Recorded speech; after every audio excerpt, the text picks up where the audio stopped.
استفرالي كورنعات عالم كوينكم مكتال تركبوا كبرات تخطاتلتي ميديا بتر حقي كما يتخونون كبرات سمعتنا سلامتنا بالمقدم نلومي نباخم نبلوم زيناتات كلونا يوم لايك شير سابسكرايب اندا قبركم تخطاتلو فلما كندي الأستاتهم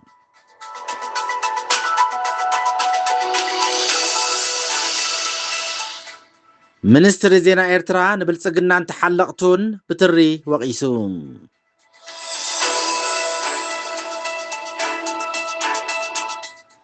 عب إيرترا زفتسام زلوم تحسات سبعة ومسلات عملكيتوم فليلو سبعة ومسلات قصلن تحتات النت كسفنن زي منقستوين محبرات تسويعن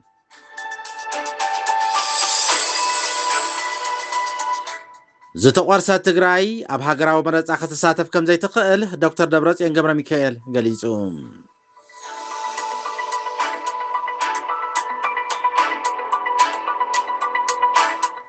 ሩስያ ዝደገፈቶን ቻይና ዓይና ዝሓሰየትሉን እገዳ ኣሜሪካ ዘይፍትሓዊ ከም ዝነበረ መንግስቲ ኤርትራ ገሊጹ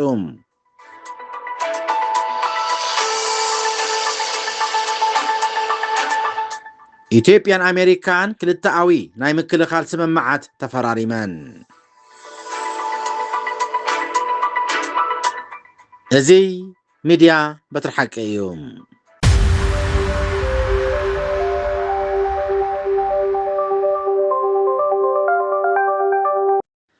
ሚኒስትር ዜና ኤርትራ ንብልጽግናን ተሓለቕቱን ብትሪ ወቒሱም ሚኒስትር ዜና ኤርትራ አቶ የማነ ገብረ መስቀል እቲ ፖታምኪን ኢሉ ዝተቆሶ ገዛእ ሰልፊ ብልጽግና ኢትዮጵያ እሙናት ደገፍቱን ቁፅራት ተሓለቕቱን ተግባራት ሰልፊን ምምኽናይ ደረት ዝሓልፉም እዮም ክብል ብትሪ ወቒሱ እቲ ሃገር ንጎረባብታ እናተንከፈት ኣብ መላእ ቀርኒ ኣፍሪካ ዘይምርግጋእ ትፈጥራላ ብምባል ድማ ነጥብታት ዘርዚሩ እቲ ኣብ 2018 ተስፋ ተነቢሩ ዝነበረ ዕርቀ ሰላም ኢትዮጵያ ኤርትራን ድሕሪ ምዛም ኩናት ትግራይ ድሕሪ ድማ ብወገን ኢትዮጵያ ዝቐረበ ናይ ግባኣን ሕቶ ኣፍ ደገ ባሕሪ ኤርትራ ተደዊኑ እዩ ክብል ድማ ክልተን ሃገራት ኣብ ድርኩኺት ኩናት ከም ዝርከባ ገሊጹ ኣብ ዝሓለፈ ሳምንታት ምምሕዳር ዋሽንግተን ነቲ ኣብ ልዕሊ ኤርትራ 2021 ዝተጻዕነ እገዳ ክለዓልን ምስ ኣስመራ ዝጸንሐ ዝምድና ክመሓየሽን ዝብል ምዕባለታት ተራእዩሎም ሚኒስትር ዜና የማነ እዚ ዳሕረዋይ ዘቕርቦ ክስን መንግስቲ ብልጽግናን ተሓለቕቱን ኣብ ምንታይ ፍሉይ ጉዳይ ምዃኑ እኳ እንተዝተመልከተ ኣብ ዝሓለፈ ሳምንቲ ኤምባሲ ኤርትራ ኣብ ሕቡራት መንግስታት ኣሜሪካ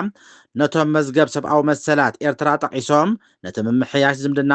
ኣሜሪካን ኤርትራን ዝተቃወሙ ገለ ሰባት ኣመልኪቱ መግለጺ ኣውፂኡ ምንባሩ ኣይርሳዕን እቲ ብስርዓ 29 ሚያዝያ ዝተዘርግሐ መግለጺ እቶም ነዚ እዋናዊ ጉዳያት ኣመልኪቶም ብዝተፈላለየ መንገዲ ርእቶታቶም ዘቕረቡ ዘሎ ውልቀ ሰባት ነፃ ተንተንቲ ተመሲሎም ዝቐረቡ ተኸፈልቲ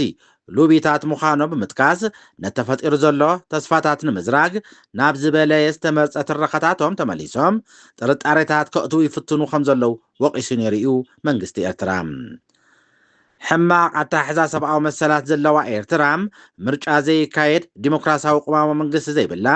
ነቲ ካብ ጽባሕ ናጽነት ኣትሒዛ ኣብ ዝተኸለቶ ወተሃደራዊ ምልካዊ መንግስቲ ሒዛ ትቐጽል ዘላ ምስ ዘላ ሃገር ዝግበር ምልዓል እገዳ ምምሕያሽ ዝምድናን ተሰዓርነት ኣሜሪካ ዘመልክትን ንምልካዊ ስርዓት ግደፍ ዘመጉስን ምዃኑ ዝገልጽ ርእቶታት እዩ ካብ ገለ ፖለቲከኛታት ኣሜሪካ ቀሪቡ ዘሎ አቶ የማነ ኣብቲ ኣብ ማሕበራዊ መራኸቢታት ኤክስ ኣብ ዘርግሖ ጽሑፉ እሙናት ሰዓብቱን ተሓለቕቲ ብልጽግናን ሕጂ እውን ነቲ ሱር ጠንቂ ናይቲ ኣብ ዞባ ቀርኒ ኣፍሪቃ ዘሎ ቅልውላው ንምምኽናይ ኣለው ብምባል ኣብ ልዕሊ ኣዲስ ኣበባ 3 ፍሉያት ቅሬታታት ኣቐሚጡ ሓሊፉ እዩ ኤርትራ ኣመልኪቱ ፍሉይ ልኡኽ ሰብኣዊ መሰላት ክቕጽልን ተሓታትነት ክሰፍንን ዘይመንግስታውያን ማሕበራት ፀዊዐን ኣብ መበል 62 ሱሩዕ ኣኼባ ባይቶ ሰብኣዊ መሰላት ሕቡራት ሃገራት ፍሉይ ልኡኽ ሰብኣዊ መሰላት ኤርትራ ስልጣኑ ክሐድስን ጉዳይ ተሓታትነት ክቕጽልን ዘይመንግስታውያን ማሕበራት ፃዊዒት ኣቕሪበን ኣለዋ እዚ ብ31 ዘይመንግስታውያን ኣህጉራውያን ማሕበራት ብ12 ጉንበት 2026 ዝተጻሕፈ ደብዳቤ ናብቶም ኣብ ጀኔቫ ዝርከቡ ቀወምቲ ወከልቲ ኣባላት ሃገራት ተዓዘብትን ዝተላእከ እዩ ኣብቲ ካብ 15 ሰነ ክሳብ 10 ሓምለ 2026 ዝካየድ ሱሩዕ ኣኼባ ባይቶ ሰብኣዊ መሰላት ሕቡራት ሃገራት እቲ ባይቶም ንስልጣኑ ትፍልይ ልኡኽ ዘናውሕ ጽኑዕ ውሳነ ከሕልፍ ኣተሓሳሲበን ኣለዋ እዘን ዘይመንግስታውያን ማሕበራት ቅድመ በል 62 ስሩዕ ኣኼባ ባይቶ ሰብኣዊ መሰላት ደብዳቤ ንምጽሓፍ ዝተገደደሉ ቀንዲ ምኽንያት ነቲ ስልጣን ፍልይ ልኡኽ ንምሕዳስን ዝካየድ ዲፕሎማስያዊ ምንቅስቓስ ንምጽላው እዩ ከም ዝፍለጥ እዚ ስልጣን እዚ በብዓመቱ ክሕደስ ስለ ዘለዎም እቲ ደብዳቤም ነቶም ቀወምቲ ሃገራት ንጹር መርትዖታት ንምቕራብ ዝዓለመ ኮይኖም ሎሚ ዓመት ምስ መበል 25 ዓመት ማእሰርቲ ጉጅለ 15 መበል 10 ዓመት ጸብጻብ ኮሚሽን ምርመራን ምግጣሙ ነቲ ጉዳይ ዝያዳ ህጹጽነት ሂብዎ ይርከብ ኣሎ እዘን ማሕበራት ነዚ ታሪኻዊ ኣጋጣሚ ምጥቃም እቲ ኣብ ልዕሊ ዲያስፖራ ኤርትራውያን ይካየድ ኣሎ ዝተባህለ ስጉረ ደባዊ ጸቕጢ ኣብቲ ኣህጉራዊ ዘተ ዓብይ ቦታ ክረክብን ኣብቲ ኩነታት ሰብኣዊ መሰላት ኤርትራ ካብ ኣቓልቦ ዓለም ካይወፅእን ይፅዕራ ከም ዘለዋ ተፈሊጡሎ እቲ ደብዳቤም ኣብ ህዝቢ ኤርትራ ብሰበ ስልጣን ተሃገር ይፍጸሙ ኣለዉ ዝበሎም ከበድቲ ክስተታት ሰብኣዊ መሰላት ብጽኑዕ ክኹንን ይሓትት ስርዓት ግደፍ ነዚ ሰብኣዊ መሰላት ኣትኪሩ ምርመራ ዘካየድ ወከል ሕብራት ሃገራት ካብ ነዊሕ እዋናት ሒዙ ክቃወሙ ከም ዝጸንሐ ዝፍለጥ እዩ እዚ ናይ ሎሚ ዓመት ውሳነ ኮሚሽን ምርመራ ሰብኣዊ መሰላት ኤርትራ ናይ መወዳእታ ጸብጻቡ ካብ ዘቐርብ 10 ዓመታት ድሕሪ ምምልኡ ፍሉይ ልኡኽ ዝሓለፈን ዝቕጽሉን ግሰታት ንምፍታሕ ዘኽእሎ ስትራቴጂካዊ ኣገባባት ከጸንዕ ክሓትት ከም ዝግባእ ኣስሚሩሉ ብተወሳኺ እቲ ደብዳቤም ከም ዝሓበሮም ኩሉ ግዜ ኣብ ቀርኒ ኣፍሪቃ ብፍላይ ድማ ኣብ መንጎ ኤርትራን ኢትዮጵያን ዘሎ ወጥሪ እናበኣሰ ኣብ ዝኸለሉ ዘሎ እዋን ኩነታት ሰብኣዊ መሰላት ኤርትራ ኣዝዩ ዘተሓሳስብ ኮይኑ ይርከብ ከም ዘሎ ገሊጹሎም ዝተቆርሰት ትግራይ ኣብ ሃገራዊ መረፃ ክትሳተፍ ከም ዘይትኽእል ዶክተር ደብረጽዮን ገብረ ሚካኤል ገሊጹ ኣብዚ እዋን እዚ ትግራይ ኣብ ሃገራዊ መረፃ ኢትዮጵያ ክትሳተፍ ከም ዘይትኽእል ኣብታ ክልል ስልጣን ከም ዝሓዘ ዝኣወጀም ዶክተር ደብረጽዮን ገብረ ሚካኤል ኣፍሊጡሎም ሎሚ ኣብ ከተማ መቐለ ኣብ ዝሃቦ ጋዜጣዊ መግለጺ ልዕሊ 45 ሚእታዊ ከባቢታት ትግራይ ኣብ ትሕቲ ወራር ከም ዘሎ ብምግላጽ ዝተቆርሰት ትግራይ ኣዘላ ክብል ተዛሪቡ ብሚልዮናት ዝቁጸር ህዝብና ኣብ ቦትኡ ከም ዘየለን ተሰዲዱ ወይ ድማ ተመዛቢሉ እዩ እዚ ጥራሕ እውን ኣይኮነን ሕጂ እውን ኣብ ናይ ህልውና ሓደጋ እዩ ዘሎ ክብል ገሊጹ መረፃ ክነጥፋኣኩም ኢና እናተባህለ ኣይካየድን እቲ ሓደጋ መጀመርያ ክእለ ከም ዘለዎን ምርግጋእ ከም ዘድልን ገሊጹሎም ብወገን ፌደራል መንግስቲ ኢትዮጵያ ነቲ ደማዊ ኩናት 2 ዓመት ደው ዘበለ ስምምዕ ስለ ዝፈረሰ ግዝያዊ ምሕዳር ዝበሃል ከም ዘየለን ነቲ ቅድሚ ኩናት ዝተመርፀን ቤት ምኽሪ ናብ ሓላፍነቱ ክመልስዎም ከም ዝተገደዱ እዩ እቲ ኣቦ ወንበር ሕወሓት ዶክተር ደብረጽዮን ገብረ ሚካኤል ገሊጹ ዘሎ ድሕሪ ኩናት በዚ ስምዕነት ፕሪቶርያ እናተመርሐና እናተገዛእና መፂና እዚ ስምዕነት ግን ብፌደራል መንግስቲ ካብ ዝፈርስን ዝጠሓስን ዝፀሕነሐ ከም ዝኾነ ተዛሪቡ ብወገኖም ብመሰረት ስምምዕ ዝነበሮም ናብ ከበድቲ ብረታት ዕጥቂ ብምውራድ ከም ዘረከቡ ምጥቃስ ክፍጸም እዩ ብዝብል ተስፋ ን3 ዓመታት ከም ዝተጸመሙ ተዛሪቡ ካብ እዋን ኩናት ጀሚሩ ክልል ኣምሓራ ናትናኢ ብምባል ክሳብ ሎሚ ሒዞሞ ዝርከቡ ከባቢታት ምዕራብ ትግራይ ካልኦት ቦታታትን ብመሰረት ስምምዕ ናብ ምምሕዳር ክልል ትግራይ ክምለስ ከም ዝነበረ እዩ ዶክተር ደብረጽዮን ገብረ ሚካኤል ተዛሪቡ ሰመዚ ፌደራል ኢትዮጵያ ብሸነኾም ሕወሓት መሊኡ ዕጥቁ ከም ዘይወረደን ሓይልታቱ ከሰልጥን ከም ዝጸንሐን ምስ ከም ኤርትራን ሱዳንን ዝበሉ ሓይልታት ርከብ ብምፍጣር ነቲ ስምምዕ ኣብ ሓደጋ ከም ዘእተዎ ክኸሱ ጸኒሖም ኣለዉ ሩስያ ዝደገፈቶን ቻይና ዓይና ዝሓሰየትሉን እገዳ ኣሜሪካ ዘይፍትሓዊ ከም ዝነበረ መንግስቲ ኤርትራ ገሊጹ ኣሜሪካ ኣብ ልዕሊኣ ዘንበረቶ እገዳታት ክትልዕሎም ትዳሎ ከም ዘላ ዝገልጽ ጸብጻባት ተስፋ ዝህብ ምዃኖም መንግስቲ ኤርትራ ገሊጹሎም ሚኒስትር ዜና ኤርትራ ብረቡዕ ኣብ ዘውፅኦ መግለጺ እቲ እገዳታት ክለዓሉ ዝብል ጸብጻባት ከም ዘሎ ብምጥቃስ እቲ ስጉምቲ ነቲ ጉጉይ ክብል ዝገለጾ ፖሊሲታት ዋሽንግተን ብዘላቕነት ብምእራም ፍትሒ ሕጋውነትን ርትዕን ዘረጋግጽ ክኸውን ተስፋ ንገብር ክብል ገሊጹሎም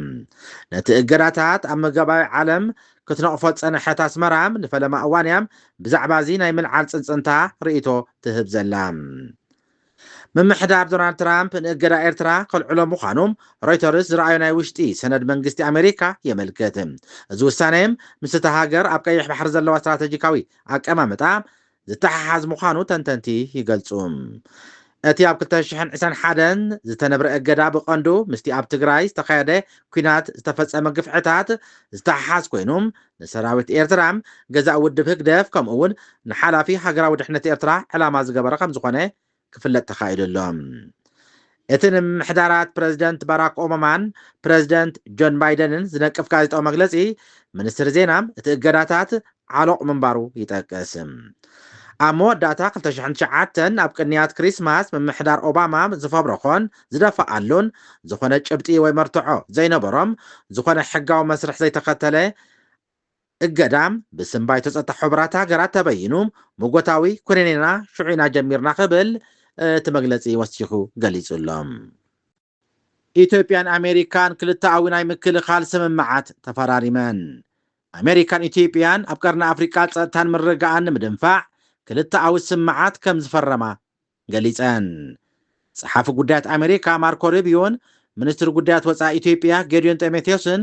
ኣብ መንጎ ኣሜሪካን ኢትዮጵያን ክልተኣዊ ዘተ ንምግባር ኣብ ዋሽንግተን ዲሲ ኣብ ዝነበረ ኣኼባ ተራኺቦም ነይሮም እዮም